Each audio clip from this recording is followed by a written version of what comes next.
કોંગ્રેસ વિપક્ષી નેતા અમિત ચાવડાનું નિવેદન સામે આવ્યું છે।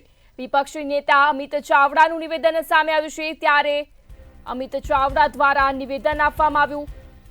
ભાજપ સરકાર કમિશનનું રાજ ચલાવે છે તેવું અમિત ચાવડા દ્વારા નિવેદન આપવામાં આવ્યું।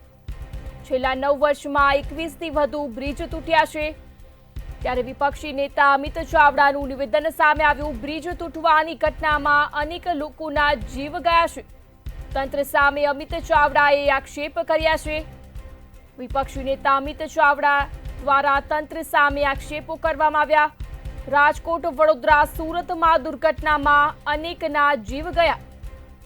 ભાજપ સરકારની બેદરકારીથી લોકોના જીવ જાય છે તેવા આક્ષેપો અમિત ચાવડા દ્વારા કરવામાં આવ્યા। સરકાર આવી દુર્ઘટનાઓ સામે જવાબદારી કેમ લેતી નથી તેવું અમિત ચાવડાએ જણાવ્યું। ગુજરાતના તમામ બ્રિજ, માર્ગ, મકાન વિભાગ હસ્તકના છે। મુખ્યમંત્રીએ પરિસ્થિતિનો રિપોર્ટ જાહેર કરવો જોઈએ તેવું અમિત ચાવડાએ જણાવ્યું। વિપક્ષી નેતા અમિત ચાવડા દ્વારા તંત્ર સામે આક્ષેપ કરવામાં આવ્યા। અમિત ચાવડાનું નિવેદન સામે આવ્યું। લગભગ 1400 કરતા વધારે નાના મોટા બ્રિજ જે છે એની ચકાસણી કરાવી છે અને એ બ્રિજો કોઈ રીતે ભયજનક નથી, સલામત છે, એની જાળવણી પૂરતા પ્રમાણમાં કરવામાં આવે છે એવી રજૂઆત સરકાર દ્વારા નામદાર હાઈકોર્ટમાં પણ કરવામાં આવી।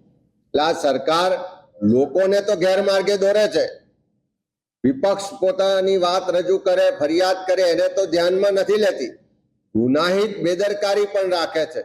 પણ આ સરકાર નામદાર હાઈકોર્ટને પણ ગેરમાર્ગે દોરે છે। નામદાર હાઈકોર્ટમાં પણ ખોટી રીતે એફિડેવિટ કરીને લેખિત જવાબો રજૂઆત કરે છે। મારી તો નામદાર હાઈકોર્ટને પણ વિનંતી છે કે જે રીતે મોરબીની હોનારત વખતે સુઓ મોટો કરીને